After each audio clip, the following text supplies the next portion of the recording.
Yesterday, I dug out some new holes for the fence posts on my deck. I recently dismantled my old deck because I needed to make it bigger. And today, now the holes are dug, we're going to add the fence posts and fix them in place with some postcrete. And before I do that, I've got to move all of these materials downstairs and into the garden, which is no small feat when it's as hot as it is. I'm going to start with the 2 posts at the back. This is intentional, because once these are concreted in place, I can't screw anything into them from behind. So I kind of have to get it all ready before I concrete them into place. I'm wanting to make sure that I don't build this too close to the wall as I did before. I looked online and lots of places suggest leaving ½ an inch between the wall and the decking. So that's probably about there. And that gives me an indication about where this post needs to go.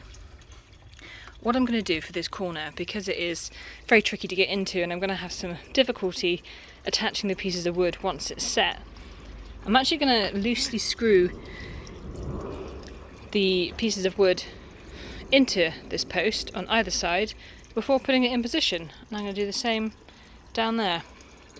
Don't know how tricky that's going to be, but we are about to find out. This post over here is quite a lot higher. The ground is quite a lot higher here than it is over there. So I've stuck this breeze block in place to try and work out what the correct height will be. And that tells me that about there is where I'm going to need to screw into this post for it to be level. I feel like working out how to make the base of this deck level is the most complicated part of this project so far. Not only because I have to screw some of this in place before I set it in the holes, but also because the weather is super warm, and this is in some ways a 2-person job. Once this is screwed together, moving it back into position is not going to be that easy. It's kind of heavy and a bit awkward. What I'm doing at the moment that you can see here is standing around and looking at the job. Now this is something that I do quite often when I'm not actively doing any DIY. The sort of, just taking it in, just kind of looking at it and seeing if anything progresses by itself whilst I'm observing it. I joke, but the truth is, when I'm standing around looking at it, I'm planning things in my head and working out how things might go together. Just like I did on the left-hand side, I'm trying to work out how I make this part of the frame level. This beam here and the one that I was just working on both need to be precisely level. And you might be wondering, well, is the whole thing not due to be level? Well, actually no.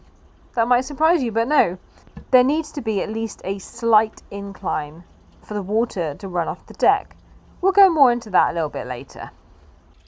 Now that I know how thick this piece of decking is with these supporting beams, that is 7 centimetres I think, I can tell how far this post needs to be away from the wall, because it needs to be 7 centimetres plus ½ an inch. I'm mixing my metrics just to make it even more challenging. I feel like I'm going to really struggle to explain what I'm doing here because I haven't quite worked it out. I'm doing it as I go, so I'll do my best to tell you how I'm trying to work this out. I know that this post and these two are at the right height. How do I mark on there where it needs to be screwed in?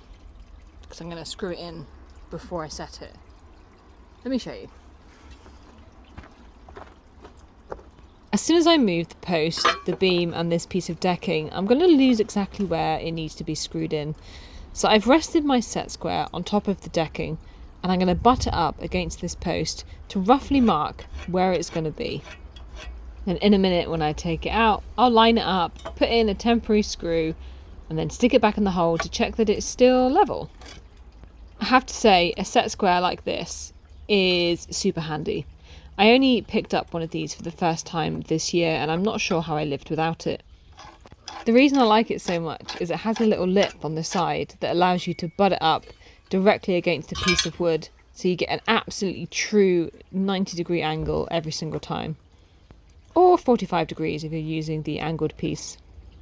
I've rested the post down on the floor and twisted this bit of wood that's for the side so that it's resting in the right place using the pencil lines that I created before to make sure that it's in the right place.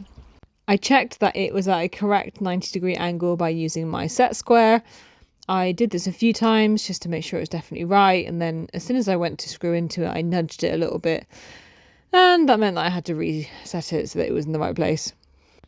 And for this, I just used some basic decking screws. What I really like about these decking screws is that they come with a bit that's shaped like a star. And when you put this bit into the screw, it turns it really well, and I feel like it just makes really light work of what you're doing. It does also mean when I lose this special bit that I need and I can't find it, it does send me into a bit of a craze. Here you go. This was the bit where I knocked it and I had to make sure that it was straight. I could have used a clamp for this, but I used my foot instead to keep it in place to make sure that I had enough purchase.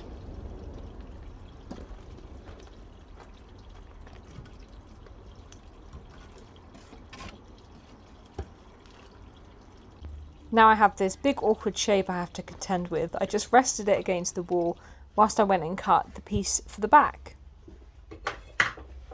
189. That's how much I need to cut this. Let's measure it up. This isn't a large room, so it's not the easiest to cut. I'm going to be able to cut this though, because that's about right. Let's look for my pencil. Oh, excuse me. 189. If you can believe it, in the entirety of one day, I managed to screw 2 screws and cut 1 piece of wood. And that was my entire day's work. And you know damn well that I'm sharing this with you because if you're doing a job and it's taking a really long time and you feel like you're making no progress, do not worry. Every little bit helps. And it is the same story for me. The same thing is happening for me. This is what my quote-unquote deck looks like so far. And I cannot move in this garden. I have realised that it is now time for the mid-project tidy. Every project, there's always a part around the middle where it just gets so messy that I cannot move. And I down tools whatever I'm doing and I do the mid-project tidy. That is what I'm going to do next. But you know that I wouldn't leave without showing you the finished result of the wall that I did yesterday. This is what it looks like now it's dried. I think we can all agree at the very least that it looks better than it did before. So that's where I got to today. Just a few jobs, but I still feel so proud of what I've accomplished. And you should too. If you enjoyed this video, press the like button and don't forget to subscribe.